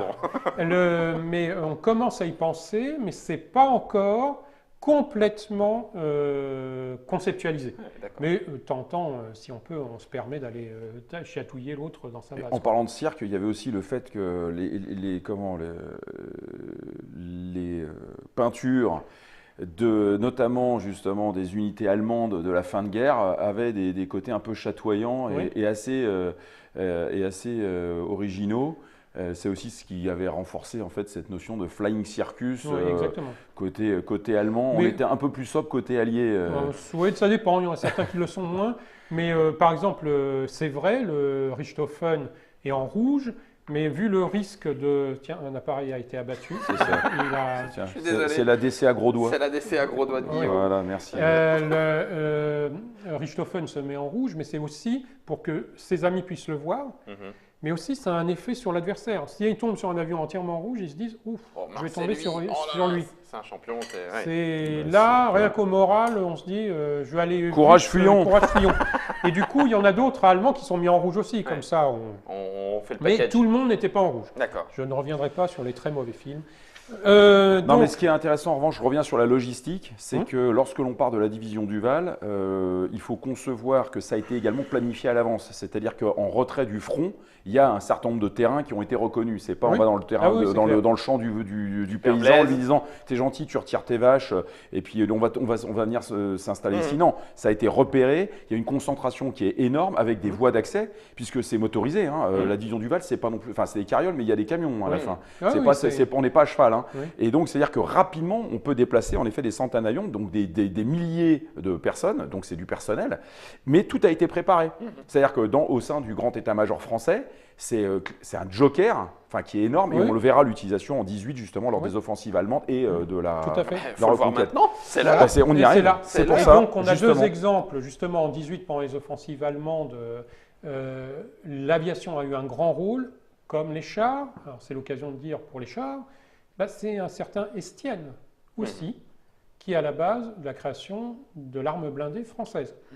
Donc, on retrouve le même homme qui est à la base dans l'armée française de la création, ou d'une bonne partie de la création de l'arme aéronautique, et aussi de la création du char. Et c'est lui qui a créé le FT-17, par exemple, avec Renault. C'est une conception de Estienne. Donc, quelqu'un qu'on oublie trop souvent. Par exemple, dans le cadre du centenaire, j'ai rien vu sur lui. On n'en a pas parlé. Et donc, je trouve ça dommage. Parce que c'est un grand technicien, c'est un grand penseur. Bon, tant pis. Rien à secouer, on leur a dit sur Trick Track et Tuck, ça lui Voilà. fait une belle jambe, enfin bon, bref, Voilà. on leur a dit. Ah, non, non, mais- Donc en 18, on a deux exemples. Donc Oui. la division Duval, qui a servi et qui sert dans le cadre de ces offensives, etc. Et on a un personnage qui apparaît à ce moment-là, à Saint-Mihiel, 18 aussi, un certain officier américain qui s'appelle Mitchell. Et qu'on a, c'est Billy Mitchell, le célèbre Mitchell, à la base de toutes les controverses qu'on va retrouver pour la deuxième émission sur le développement d'une puissance aérienne américaine. Et il faisait quoi Et, lui, et Mitchell, pilote il était pilote, mais bon, c'est un officier de l'armée de terre aussi. Mhm. Hein. Mais surtout, eh bien, à Saint-Mihiel, c'est lui qui planifie l'emploi d'environ 1000 appareils alliés, chasseurs, bombardiers, etc., dans le cadre de cette offensive terrestre.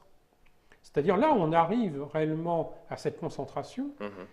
On n'est plus dans l'avion qui vole tout Mhm. seul, etc. Là, c'est dans le cadre de cette offensive de Saint-Mihiel, pour prendre les positions allemandes, on concentre 1000 avions autour d'une opération conçue dans la durée, sous un commandement centralisé.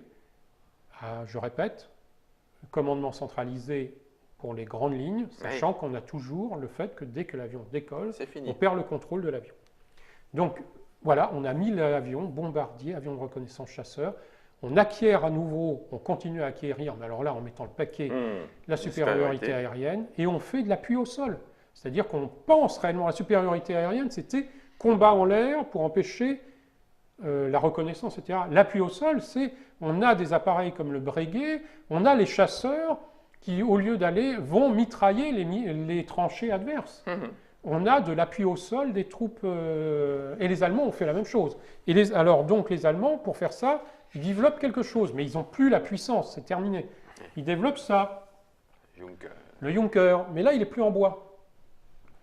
Là on est un avion tout métal, avec une partie en partie blindée, pour faire de l'appui, justement, avec une mitrailleuse servie par le pilote, et une mitrailleuse mobile servie par le deuxième homme d'équipage, et une capacité d'emport. Mais surtout, il est en fer, avec ce fer laminé qui est un peu caractéristique du Junker 52, etc., chez Junker. Et on se retrouve avec un monoplan, aile basse, en métal, qui fait quand même déjà 160 km/h, c'est pas un chasseur. Eh bien, on passe à autre chose quand même. Et après, on a un autre appareil allemand. Donc bien sûr, les appareils Français, anglais, ils sont là. Oui, bien sûr. Mais cet appareil-là a une caractéristique quand même. Fokker D7. Lui, on est à 205. Oui. 2 mitrailleuses, 6003. Il est tellement puissant qu'en vol en vertical, il peut rester accroché à son hélice. C'est-à-dire qu'il peut carrément tirer en étant en vertical pendant un certain temps, tellement la puissance du moteur est là. Alors qu'on considère qu'il est sous-motorisé quand même. Il est très solide. Les types d'ailes, etc., sont plus les mêmes. Il n'y a plus de haut banc. C'est toujours Fokker. Mais, donc je vais le mettre là parce que c'est les Allemands, pour ça on va voir l'évolution. L'évolution. Tiens, Mais surtout, viens vers nous, Germain. c'est le seul armement qui est cité en tant que tel, Fokker D7, dans les documents conclus au titre de l'armistice et des traités, pour que tous les Fokker D7 soient remis aux Alliés à la fin de la guerre et qu'il n'en reste plus un seul en Allemagne.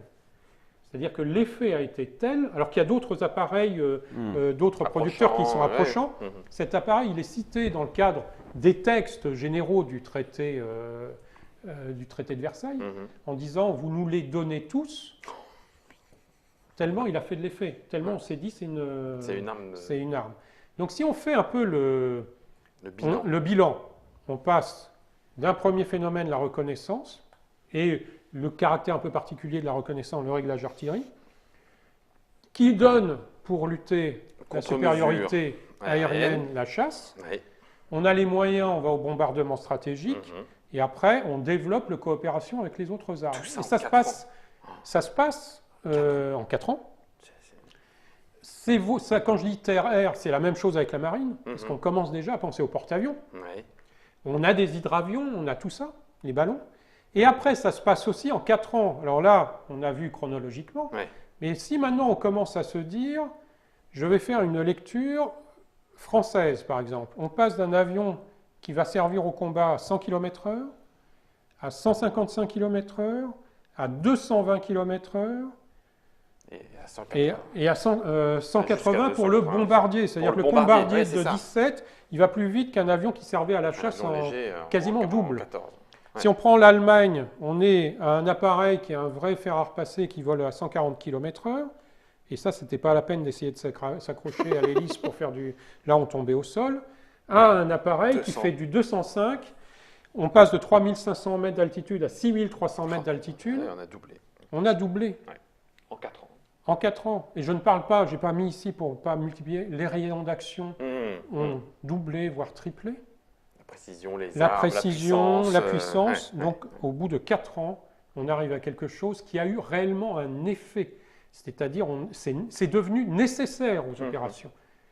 De ces premiers appareils qui, c'était le plus, on n'y croyait pas vraiment. Là, on ne pense plus faire une seule opération sans qu'il y ait de l'appui aérien, sans qu'on ait la supériorité aérienne. Donc, c'est une véritable révolution technique, militaire, etc.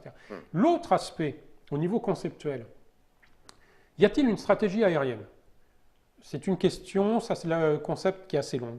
Néanmoins, deux caractères principaux de la puissance aérienne, ou de l'arme aérienne, disons. J'expliquerai plus tard pour la puissance aérienne. Ouais. De l'arme aérienne, première chose, l'arme aérienne, justement, elle va dans la profondeur de l'adversaire. Vous pensez la guerre autrement, parce que là, les fronts, l'armée de terre ne vous bloque plus. On passe du 2 dimensions en 3 dimensions. On passe en 3 dimensions. On passe en 3D. Ouais. Deuxième chose, il y avait une vraie stratégie terrestre et une vraie stratégie maritime. Pourquoi? Parce que la stratégie maritime, elle ne pouvait pas se penser au-delà de la distance, de la capacité de feu de la marine, au-delà du littoral. La marine ne pouvait avoir un effet que autant que les canons pouvaient tirer de la mer vers la terre, c'est-à-dire 20 km, maximum au grand temps. Mais d'un autre côté, l'armée de terre, c'était pareil. C'est exactement pareil. L'armée de terre n'avait qu'une action sur la marine que à distance de la capacité du tir de l'artillerie vers la mer. Mais avec la marine, avec l'armée de l'air, avec les moyens aériens, et l'armée de l'air maintenant, c'est totalement dépassé. On démultiplie, mais surtout, on devient unificateur des stratégies. Si les marins disposent d'avions, ils peuvent rentrer dans la profondeur terrestre. Et si les terriens disposent d'avions, ils peuvent rentrer les bateaux beaucoup plus loin. Ouais. Donc on doit penser maintenant sa stratégie d'un point de vue global. Et un des aspects importants de l'arrivée de la puissance aérienne, c'est qu'elle unifie deux stratégies qui traditionnellement et techniquement étaient quand même séparées par cette histoire du littoral. Et ça, c'est un autre aspect important qui va se développer, qui va développer une pensée particulière après la Première Guerre mondiale par des gens qui ont fait la Première Guerre mondiale. Ouais. Et qui du coup vont y réfléchir sans savoir qu'il y aurait la deuxième après, mais vont le conceptualiser, l'organiser Et même si on ne le savait pas, j'imagine que ce deuxième conflit mondial va voir toute cette mise en application Tout à fait. de tout ça. Ouais, c'est une conséquence directe. Il y a une chose dont on peut parler également, c'est la puissance industrielle de la fin, de la guerre, en France notamment, autour justement de l'industrie aéronautique. L'industrie aéronautique française à la fin de la guerre est la première du monde, surtout en termes de moteur. Alors ça aussi, quand on parle d'avion, le moteur, mais c'est fondamental. On peut avoir une bonne cellule, le moteur est nul. Exemple de la Seconde Guerre mondiale, le Mustang dont tout le monde parle, le P-51, tant qu'il n'est pas équipé du Rolls-Royce Merlin, est un mauvais avion. On met un Rolls-Royce Merlin dessus, alors ça change tout. Les moteurs français sont très bons, chose qu'on va perdre très vite. Donc on est première industrie. La première armée de l'air, la première puissance, disons, en termes d'aéronautique militaire, c'est les Anglais. Et 1er avril 1918, qu'est-ce qu'on crée? La Royal Air Force, la première armée indépendante de l'air. C'est la Royal Air Force en 18. Pourquoi est-ce qu'ils y arrivent vite? À cause du bombardement stratégique. Parce que justement, c'est devenu un front en tant que tel, ce qui n'a pas été le cas pour la France, l'Allemagne, etc. Donc on crée cette armée de l'air parce que réellement on s'est rendu compte qu'il y a un phénomène aérien spécifique. Et on crée la RAF. Mais ce n'est pas gagné. C'est pas gagné. Il y a de l'opposition de la marine et de l'artillerie et de l'armée de terre qui veulent garder leur aviation. Et ça, c'est un autre débat qui naît à cette époque-là. Et je peux vous assurer d'une chose, ce débat, il n'est pas fini. Il existe encore maintenant. Et je vous en reparlerai par la suite. D'accord. Là, on a un exemple actuel, mais on a quand même aux États-Unis le corps des US Marines. Oui, mais alors ils ont leur propre aviation. Oui, mais ça, c'est autre chose. Justement, ils jouent sur le littoral et eux, ils ont tout intégré. Ils ont des bateaux, ils ont des chars, ils ont tout. Non, mais c'est un cas très particulier. C'est un cas particulier. Je crois qu'aux États-Unis. Oui, alors on en reparlera après parce que ça rentre dans le débat. Allez, on en reparle. Juste, moi, la dernière petite question, c'est que tout ça, en 4 ans, en termes de moyens, ça a dû faire des fortunes. Enfin, il y a des... Ah oui, c'est clairement, on part de quelque chose qui est... anecdotique à un élément fondamental en termes industriels. Il a fallu former les gens. En termes de pilotes, là on parle de 150 pilotes, là on est à plusieurs milliers de pilotes. Le nombre d'avions détruits, on les compte par dizaines de milliers. Le nombre de pilotes abattus, on les compte par milliers, simplement. Pour l'instant, ce n'est encore rien par rapport aux troupes. C'est-à-dire, il y a toute une chose. Fonck va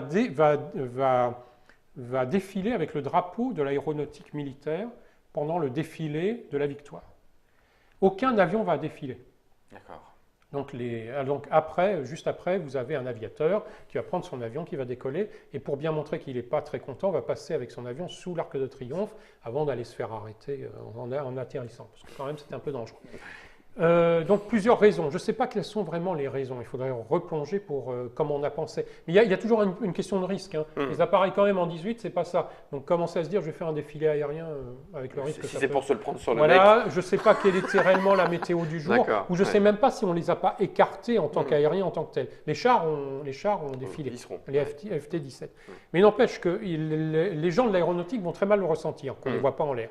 Mais Fonck défile avec le drapeau de l'aéronautique militaire. Donc Fonck est là.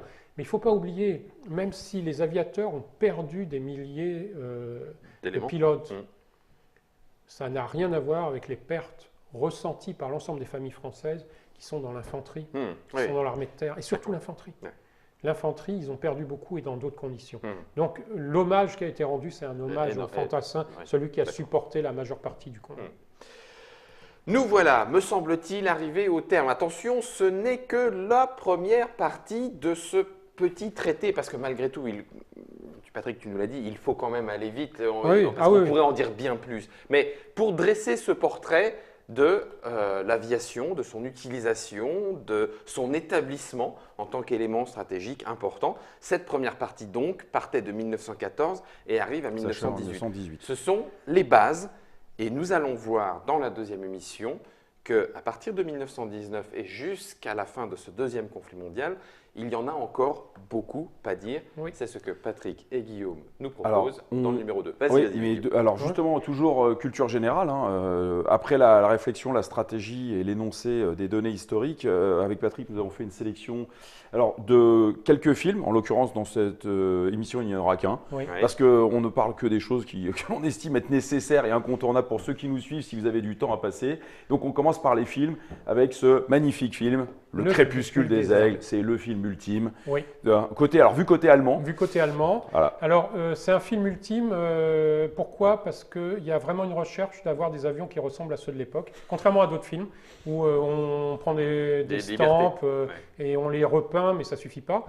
Deuxième chose, l'aspect utilisation justement de la propagande où on prend ce pilote, il y a un souci de propagande. Alors, c'est les Allemands vus par les Américains. Donc, il y a un moment, faire attention. Un petit mélange. Mais c'est bien joué, les combats aériens sont bien.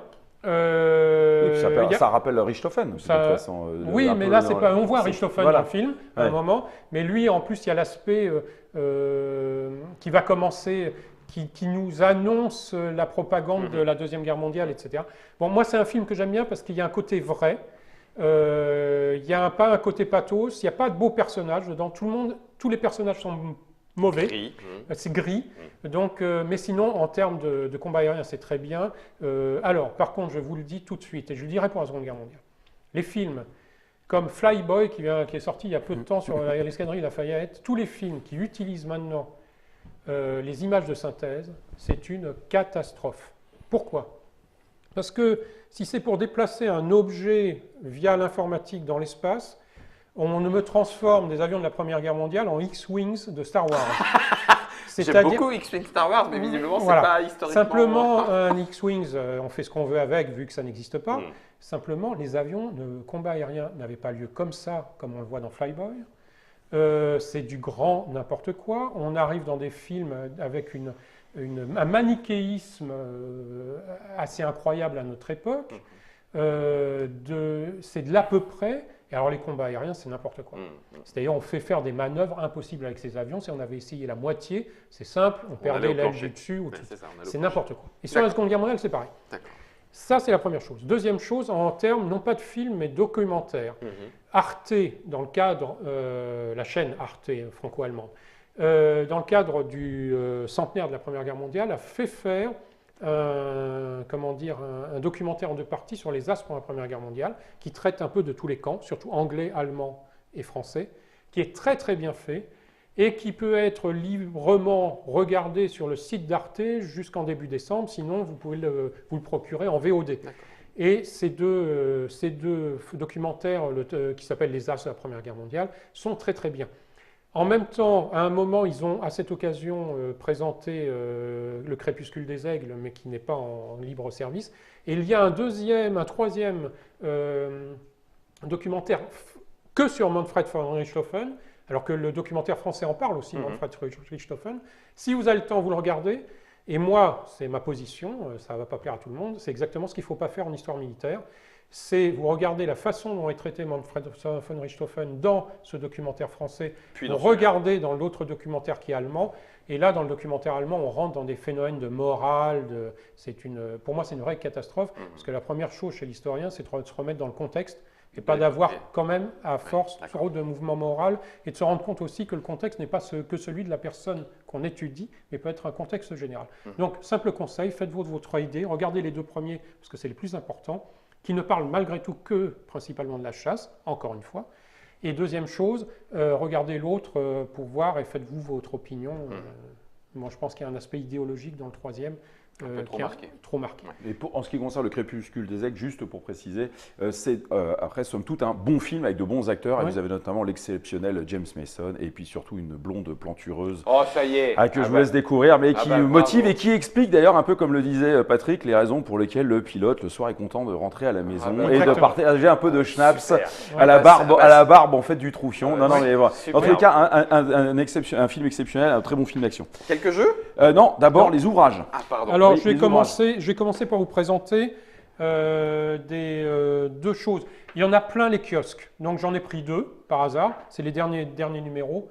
C'est le classique de la publication. Je vais les mettre en, Ouais, pardon. je vais les mettre en déporté. Ah bah Germain est en train de venir. Excuse-moi Germain. Voilà, Excuse-moi. voilà. Voilà, Excuse-moi, je ne excuse-moi. bouge pas. Donc, le fanat de l'aviation, qui est quand même une institution, et des revues comme Avion, etc.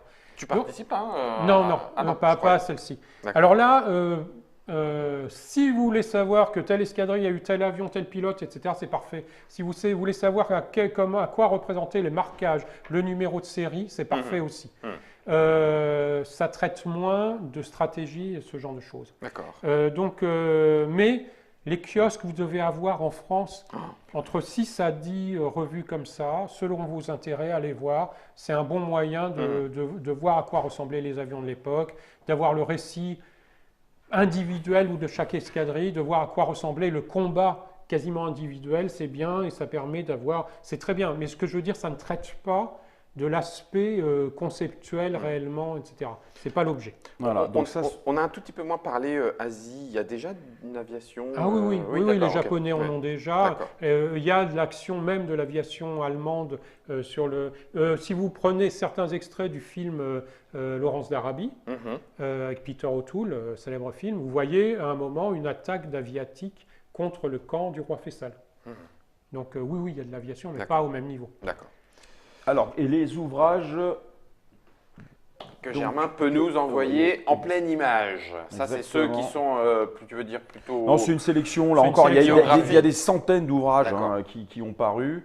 Alors, justement, celui-ci, c'est le livre de Gmelin qui parle. En fait, c'est une biographie croisée, Funk-Richthofen, et qui a, selon moi, un intérêt, c'est de présenter déjà, l'origine de ces deux pilotes, comment ils en arrivent à devenir pilotes. Ensuite, qui présente les deux caractères.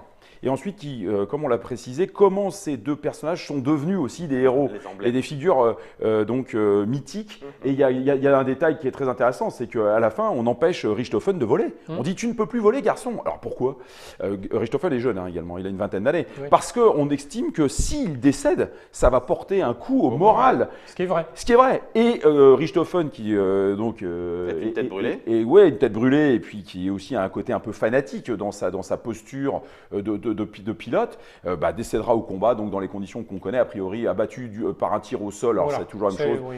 Mais Bon. a priori, maintenant, on est Voilà. quasiment sûr. Voilà. Et donc c'est un ouvrage, voilà, et qui parle évidemment de la chasse après en général, mais centré sur les deux plus grands pilotes du premier conflit.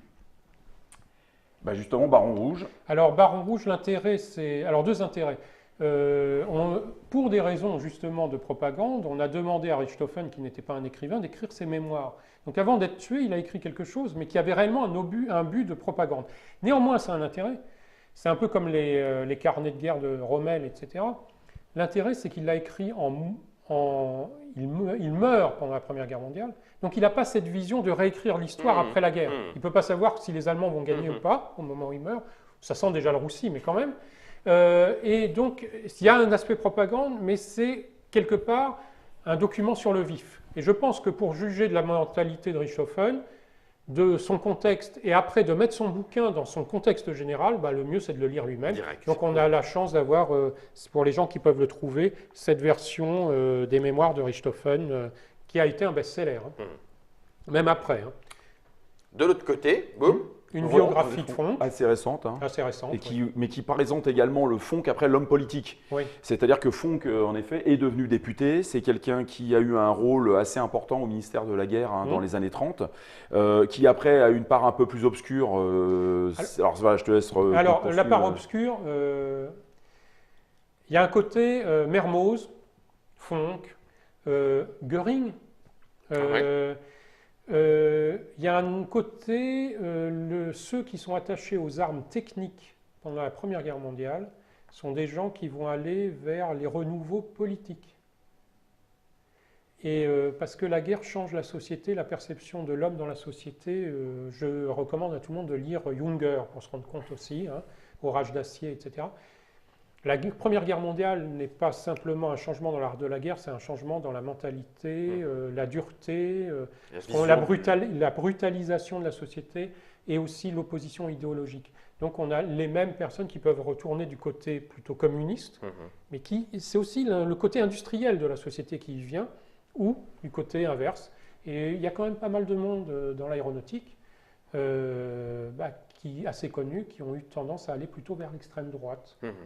Et on a Göring, bon ça c'est indiscutable. On a Mermoz qui était assez proche, mais pas d'une extrême droite nazifiante. On a des gens qui étaient plutôt côté mussolinien.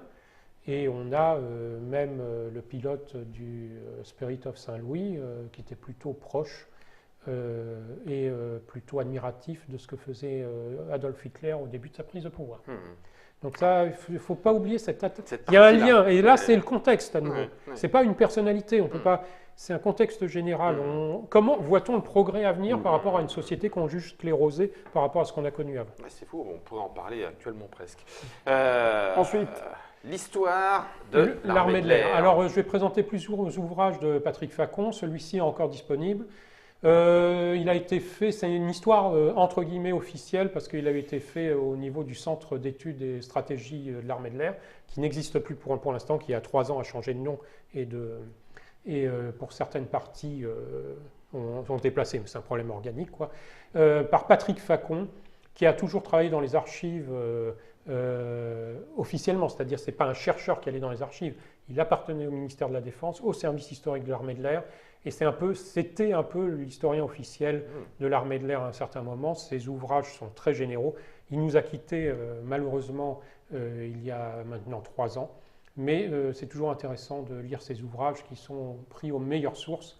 On peut considérer que c'est l'historien officiel le plus récent de l'armée de l'air et il a eu accès à toutes les archives et ce genre de choses. Okay.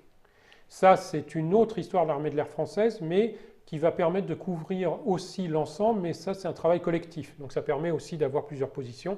Et là, cette histoire de l'armée de l'air, c'est plutôt une histoire de l'aéronautique militaire française, et elle part du XVIIIe siècle. Donc elle permet de couvrir l'ensemble sur la période jusqu'au moment le plus récent. Ensuite, nous avons cet ouvrage sur la Première Guerre aérienne. C'est celui-ci, c'est le voisin. Ça aussi, bon, c'est un ouvrage très intéressant qui fait un point de vue général là-dessus. Donc moi, le choix que j'ai fait, c'est d'ouvrages que vous pouvez encore facilement trouver. Oui. Il y a beaucoup d'ouvrages très intéressants, colloques, etc., mais qui ne sont plus facilement trouvés dans le commerce parce qu'ils sont épuisés. Par contre, vous pouvez les trouver assez facilement, dans les brocantes, etc. Et surtout, dès le moment où vous êtes dans des ouvrages de souvenirs de pilotes, etc., il y en a eu beaucoup pendant l'entre-deux-guerres. Et vous pouvez encore trouver des ouvrages de Payot 1926 sur la guerre aérienne. Et ces ouvrages, si vous tombez dessus, vous êtes intéressé au sujet, allez-y, prenez-les. C'est là qu'il faut chercher. Là, vous avez les récits, vous avez des gens qui commencent à réfléchir sur le sujet, etc. Donc, achetez-les, mais ce n'est plus un ouvrage publié. Mais allez chez les bouquinistes et vous verrez des choses très intéressantes. On a fait le tour. On a fait le tour. Quelques jeux pour finir. Vas-y. Voilà, donc c'est vrai que sur le domaine aérien a toujours été très difficile à simuler, à modéliser. On en parlait, des questions notamment techniques. Comment se mettre dans la peau du pilote. Alors, il y a un premier jeu qui avait paru qui s'appelait en effet L'As des As, chez Gallimard, qui vous mettait en fait dans la peau d'un pilote dans son cockpit et vous évoluiez pour pouvoir aller en effet chasser, se mettre en position correcte. Alors sincèrement, une fois encore, celui-là, si vous le dégotez, en termes de mécanique ludique, c'est assez étonnant. Oui, puis c'est simple, c'est simple, c'est quelque chose qui vous met dans cette interaction. C'est vrai que nous, on ne l'a pas retrouvé ici, mais le titre est toujours valide. Et c'était une manière d'envisager le jeu. Alors c'est quand même assez unique parce que ça correspond justement à cette appréciation que l'on a d'être dans le baquet. Et puis mécaniquement, pour que mécaniquement avoir réussi sous un format livre, alors avec des petits calculs, parce que si je fais ça et que lui il fait ça, il fallait calculer pour aller au bon paragraphe pour que moi je le vois partir de l'autre côté, etc. Bon, mais mécaniquement, c'est assez étonnant la façon dont ça a été pensé et ça fait partie de ces petites pépites de culture ludique à dégoter au moins une fois et à poser ses yeux et ses mains dessus. Voilà, alors après, en revanche, là ce qui nous a été proposé, ce qui a réussi, c'était justement de voir l'apparition des petites figurines pour les avions. C'est toujours joli, c'est toujours sympathique.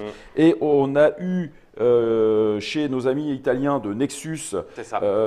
cette série qui s'appelait Wings of War, qui a été repris par différents éditeurs et aujourd'hui est distribuée par Asynchron. Ça devrait revenir. Voilà, qui en fait vous propose à travers, avec une mécanique très simple de préparation de mouvement, Programmation de cartes. de programmation de cartes de mouvement, de pouvoir déplacer vos avions sur un espace de jeu en fait que vous déterminez sur votre table de salle à manger, et vous pouvez y jouer avec des enfants à partir de 8 ans. Tout à fait. C'est une vraie réussite, hein, ça fait presque bientôt 20 ans que cette mécanique existe. Elle a été d'ailleurs reprise, on le citait tout à l'heure, dans les nouveaux jeux qui avaient été développés par Fantasy Flight de X-Wing, parce que tellement c'est simple à appréhender.